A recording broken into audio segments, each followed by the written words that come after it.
रोटी के 5 ग्रास बना करके आप इस जगह रख देंगे ना जहां मैं आज आपको बताने वाली हूं, तो घर में किसी को भी पितृदोष नहीं लग सकता है, नहीं लगेगा। अगर आपने ये काम करने लगे तो बस करना क्या है कि आपने पहली रोटी के जो 5 ग्रास बनाने हैं उनको कैसे कैसे करके कहाँ कहाँ अर्पित करना है।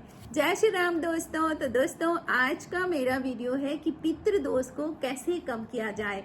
और अगर पितृदोष लग रहा है तो एक उपाय ये भी है कि आपने ये 5 ग्रास भोजन के आपने इस जगह पर रखने हैं।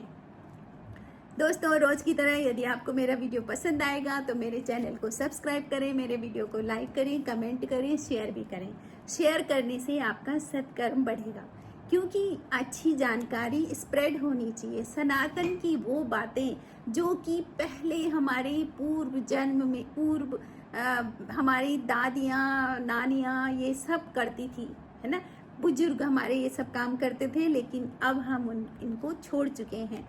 तो इन सब काम के पीछे क्या है वैज्ञानिकता, ये सारी चीजें मैं आपको बताऊंगी। तो दोस्तों, रोज की तरह शुरू करते हैं आज का वीडियो कि क्या करें कि पितृदोष हमारे से कम हो जाए। दोस्तों, मनुष्य पे 3 तरह के ऋण होते हैं, जिनमें पहला है पितृ ऋण, दूसरा है ऋषि ऋण और चौथा है देव ऋण।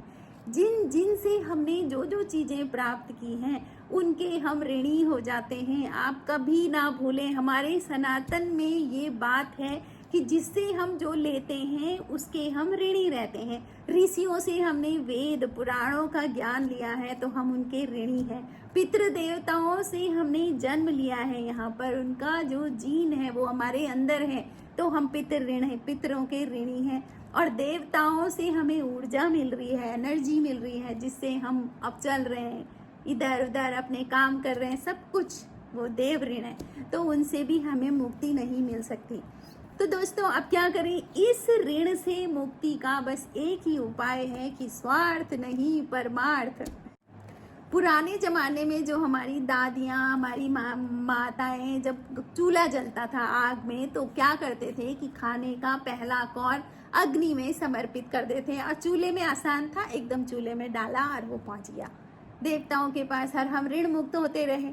लेकिन आज की भाग दौड़ में चूल्हा तो खत्म, अब रह गया गैस। और गैस में मुझे अच्छी तरीके से याद है कि मेरी माँ भी पहले जो भी खाने का कुछ भी बनता था उसको पहले थोड़ा सा अग्नि में समर्पित करती थी। तो कितना वो था उस समय का। और धीरे धीरे क्या हुआ, भौतिकवादी होने लगे हम।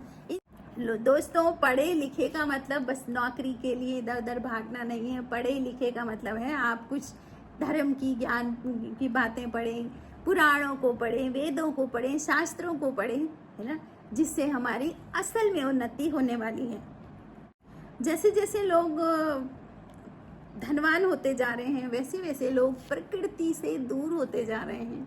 प्रकृति यानी ईश्वर से दूर होते जा रहे हैं। और फिर सब कुछ होते हुए भी लोग दुखी रहते हैं। खूब सारा होगा, अन्न होगा, धन होगा, बहुत कुछ पैसा कमा लिया, लेकिन शांति नहीं होगी, दुखी रहोगे। तो क्यों? क्योंकि सुख तो प्रकृति के साथ है, सुख तो ईश्वर के साथ है ना। तो दोस्तों, जिनकी हम दौलत ले रहे हैं, जिनका हमने संसाधनों पर हम जी रहे हैं, उनका ऋण तो हम पर लगेगा ही लगेगा ना। उनका ऋण तो बिल्कुल चढ़ेगा ही चढ़ेगा। तो इसलिए उपाय क्या है दोस्तों, पहली रोटी आपके घर में बनेगी, उसके 5 पीस करने हैं आपने। उसके ऊपर थोड़ा सा गुड़ रखना है और ओम अग्नये स्वाहा अग्नि देवता में चढ़ाना है। फिर ओम अग्नये स्वाहा, दूसरा फिर ओम अग्नये स्वाहा। ऐसे वो 5 कौर आपने अग्नि में समर्पित करने हैं, अग्नि देवता को चढ़ा देने हैं। अब दोस्तों, अगर आप ऐसा करते हैं तो फिर क्या परिणाम क्या मिलने वाला है। देखो, हम लोग कुछ भी काम तब तक नहीं करते जब तक हमें ये ना पता हो कि अगर हमने ये करना है तो हमको क्या क्या मिलने वाला है। तो इसका परिणाम यह है कि सबसे पहले आपके जीवन में जितने दोष होंगे आपके ऊपर लगे हुए, सब समाप्त हो जाएंगे।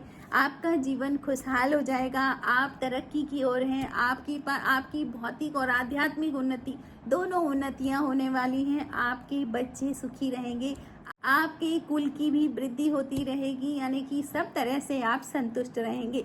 जब आपके ऊपर सोचो ना, आपके ऊपर कोई ऋण ही नहीं है, कर्जा ही नहीं है, तो आदमी खुश है ना। तो ऐसी है कि सारे ऋण जब समाप्त होते रहेंगे तो आप खुशी की तरह, आपकी सोच इतनी अच्छी हो जाएगी, क्योंकि आदमी दुखी तो पहले अपने सोच से ही होता है, उल्टा उल्टा सोच लेता है, डर जाता है, फिर दुखी हो जाता है ना। तो आपकी सोच अच्छी हो जाएगी। इस काम को पहले बलि वसुदेव कहते थे, इस प्रोसेस को बलि वसुदेव प्रोसेस कहा जाता था। इससे क्या होगा, आपके कुल देवता, आपके पितृ देवता, ऋषि देवताओं, सबका आशीर्वाद आपके ऊपर बना रहेगा। बस आपने करना क्या है, आपने उनका हिस्सा निकाल के उनको देना है। आपने पहली रोटी बहुत ही प्रेम के साथ, अपने भीतर एकदम आदर सत्कार के साथ, प्रेम के साथ आपने वो रोटी अग्नि देवता को अर्पित करनी है, और अग्नि देवता से वो उन सब लोगों तक पहुंच जाती है जिनका आपको दोष लगता है। तो दोस्तों, इस तरह से आपके ऊपर पितृ देवताओं का भी आशीर्वाद रहता है। तो समझ लीजिए, अगर पितृ देवताओं का आशीर्वाद है तो आपको इस जीवन में, इस संसार में कोई भी कमी नहीं होने वाली है, क्योंकि वो खुश, तो उनकी खुशी की एनर्जी आपको मिलती है, तो आप भी खुश, है ना। तो इसीलिए अपने संसाधनों को, आपके पास जो रुपया पैसा है उसको त्याग के साथ जिए। और त्याग कैसे करना है, गाय को, कुत्ते को और चींटियों को, आपको इन सब चिड़ियाओं को दाना देना, मछलियों को गोली खिलानी, मतलब आपने अपने हिस्से से निकाल करके किसी को देना है। तो उसके साथ आप जिएंगे तो आपके ऊपर कोई दोष नहीं रहेगा।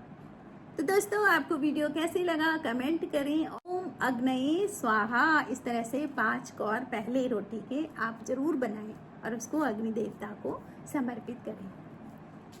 Thank you for watching.